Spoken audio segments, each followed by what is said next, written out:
Ok, xưa đây là ngọc khné và cùng một kênh channel YouTube cây sa sum tầng ngọc khné.នៅក្នុងវីដេអូនេះខ្ញុំនឹងមកបង្ហាញបងប្អូនពីរបៀបដែលកំពុងតែមានបញ្ហានៅពេលបច្ចុប្បន្ននេះខ្ញុំមើលឃើញមានបងប្អូនយើងគាត់ជួបបញ្ហាតាក់ទងនឹង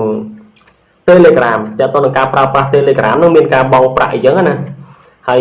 នៅក្នុងវីដេអូនេះខ្ញុំមិនហ៊ាននិយាយថា 100% នឹងជួយដោះស្រាយបានទេប៉ុន្តែខ្ញុំគ្រាន់តែចង់ចែកម្លែកខ្លះឬក៏ចែកម្លែកបន្តិចបន្តួចដើម្បីជៀសវាងការជួបបញ្ហាបង់ប្រាក់នៅលើ Telegram ចឹងណានេះបើនិយាយទៅវាជាបទពិសោធន៍របស់ខ្ញុំ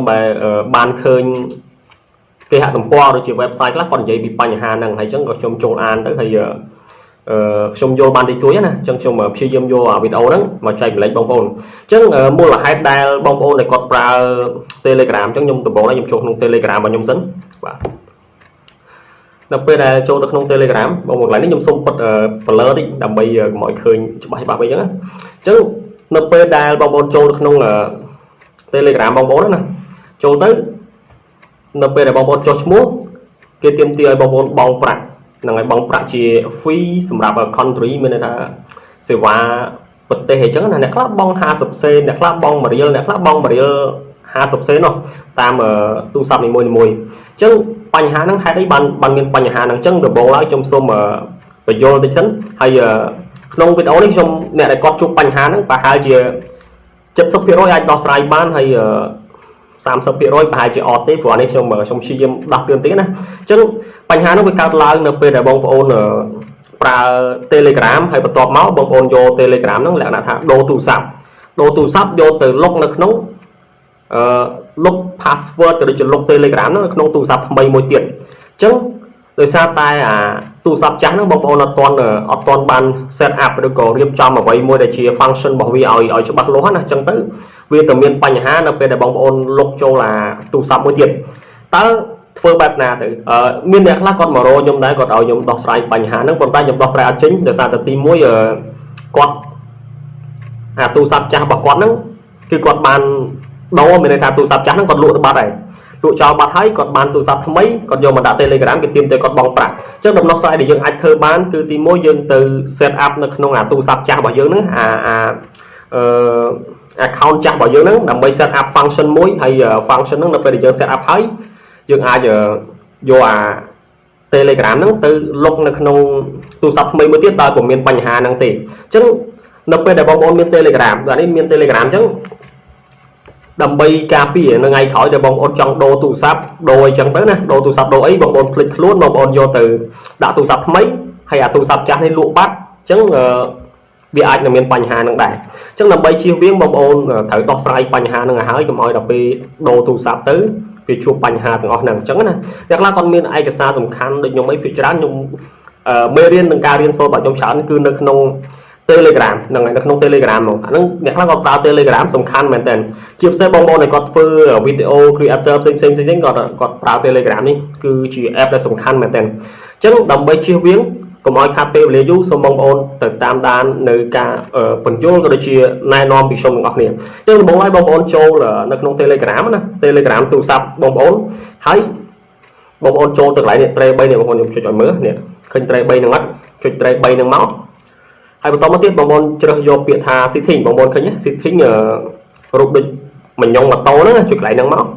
បាទបន្តមកទៀតបងប្អូនអូសមកក្រោមបងប្អូនអូសមកក្រោមមកជ្រើសយកពាក្យថានេះរូបកូនសោនេះឃើញរូបកូនសោហ្នឹងអត់ពាក្យថា privacy and security ហ្នឹងចុចកន្លែងហ្នឹងមកបន្ទាប់ពីចូលមកកន្លែងហ្នឹងហើយបងប្អូនមិនបាច់មើលទៅណាឆ្ងាយទេបងប្អូនមើលលើគេបងប្អូននេះរូបកូនសោដដែលរូបកូនសោហ្នឹងដែលដាក់ថា two step verification អញ្ចឹងយើងចុចកន្លែងហ្នឹងមកបាទចុចកន្លែងហ្នឹងបងប្អូនឃើញរូបសោដល់កន្លែងនេះគេឲ្យដាក់ set password បងប្អូនត្រូវតែដាក់ password មួយណាអញ្ចឹងបងប្អូនចុចអាក្រោមនេះ set password ដែលមានរូបកក់ខៀវនេះអញ្ចឹងចុចកន្លែងហ្នឹងមកបងប្អូនដាក់ password មួយ password ហ្នឹងបងប្អូនដាក់ឲ្យត្រូវកត់ចំណាំខ្លួនឯងថាតើ password ហ្នឹង password មិនទេថាបងប្អូនដាក់អីត្រូវចាំហ្នឹងហ្នឹងដាក់ដូចថាដាក់លេខអីត្រូវកត់ទុកផងដើម្បីចំណាំវាអញ្ចឹងខ្ញុំសូមដាក់របស់ខ្ញុំកន្លែងនេះខ្ញុំសូមដាក់ blur បាំងនេះកុំឲ្យឃើញអញ្ចឹងខ្ញុំសូមដាក់របស់ខ្ញុំ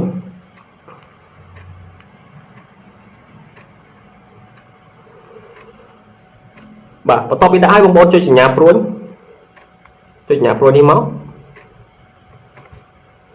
ហើយបន្ទាប់ពីបងប្អូនដាក់ហើយវាចេញមកកន្លែងវាចេញមក re-enter password បងប្អូនកន្លែងហ្នឹងមានន័យថាបងប្អូនវាយ password ដែលបងប្អូនវាយមិញហ្នឹងម្ដងទៀតបាទអា password ដែលបងប្អូនដាក់មិញហ្នឹងគឺវាយវាបញ្ជាក់ម្ដងទៀតអញ្ចឹងខ្ញុំសូមវាយរបស់ខ្ញុំសិនអូខេអញ្ចឹងយើងចុចបន្ទាប់ពីវាយហើយយើងចុចសញ្ញាព្រួយបាទកន្លែង hint នេះយើងបាច់ចុចទាំងអស់នេះបងប្អូនមើលមកខាងនេះមើលមកពាក្យថា skip នេះពាក្យថា skip ខាងក្រោមនេះអញ្ចឹងចុចពាក្យថា skip ហ្នឹងមកហើយបន្តមកទៀតកន្លែងនេះបងប្អូនត្រូវតែវាយ email របស់បងប្អូនជាធម្មតាអ្នកដែលប្រើទូរស័ព្ទខ្ញុំជឿថាគាត់មាន email បាទបើសិនជាអត់មាន email បងប្អូនត្រូវតែបង្កើត email ប៉ុន្តែជាក់ស្ដែងអ្នកទាំងអស់គ្នាច្បាស់ជាស្គាល់ email ខ្លួនឯងឯងអញ្ចឹងចូលទៅកន្លែងនេះបងប្អូនវាយ email បងប្អូនណា email ហ្នឹងហើយអញ្ចឹងខ្ញុំសូមវាយ email របស់ខ្ញុំកុំបាត់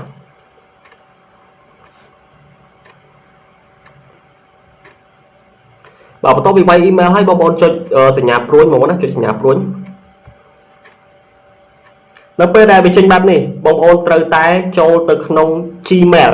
ឬក៏ email របស់បងប្អូនណា app Gmail ឬ email ហ្នឹងយើងចុចចូលទៅក្នុងនេះមកហើយបងប្អូនចូលទៅក៏បានតែជាធម្មតាវាមិនបាច់ចូលវា load មកពីលើនេះនឹងវា load មកសារយើងណាអញ្ចឹងខ្ញុំយកលេខកូដហ្នឹងខ្ញុំយកលេខកូដដែលផ្ញើមក Gmail របស់ខ្ញុំហ្នឹង416938ហ្នឹងអញ្ចឹងខ្ញុំយកមកវាយមកហើយវាដាក់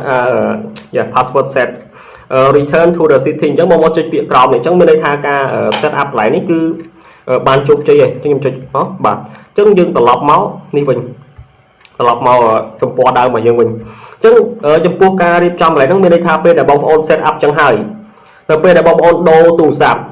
ហើយយើងចូលយក account ហ្នឹងទៅដាក់ទូរស័ព្ទថ្មីមួយទៀតគឺវាអត់មានបញ្ហាដែលទាមទារឲ្យបងប្អូនបង់ fee ឬក៏ត្រូវបង់ប្រាក់នៅលើទូរស័ព្ទដែលបងប្អូនបញ្ជាក់មួយទៀតនោះទេអញ្ចឹងកន្លែងនេះជារបៀបនៃការដាក់អញ្ចឹងខ្ញុំចង់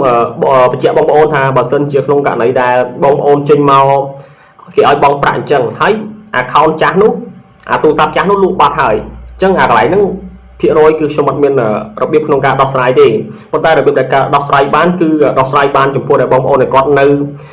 Telegram របស់គាត់ហ្នឹង Telegram របស់គាត់ហ្នឹងនៅប្រើការបាននៅឡើយអញ្ចឹងយើងអាច set កន្លែងហ្នឹងមក set កន្លែងហ្នឹងហើយយើងអាចគិតផុតពីការបង់ប្រាក់ហើយនេះគឺជាការចែកម្លែករបស់ខ្ញុំក៏ដូចជាការបង្ហាញនេះខ្ញុំបានមើលទៅលើ website មួយចំនួនដែរបងប្អូនណាបងប្អូនអាចសាកបាននេះគឺជាការចែកម្លែកទេខ្ញុំមិនប្រកាសថា100%ទេប៉ុន្តែអាចជួយបងប្អូនបាន 80% ទៅ 90% មុនពេលដែលបញ្ហា Telegram ហ្នឹងកើតឡើងអញ្ចឹងណាអញ្ចឹងបាទអញ្ចឹងសូមអរគុណចំពោះការទស្សនាហើយក៏សូមអធិស្ឋានផងនៅរាល់ពាក្យពេចន៍ណាមួយដែលខ្ញុំនិយាយទៅខុសឆ្គងអីបាទហើយបងប្អូនកុំភ្លេចជួយចុច Subscribe នៅ Channel YouTube របស់ខ្ញុំម្នាក់មួយផងសូមអរគុណជួបគ្នានៅវីដេអូបន្ទាប់បាទ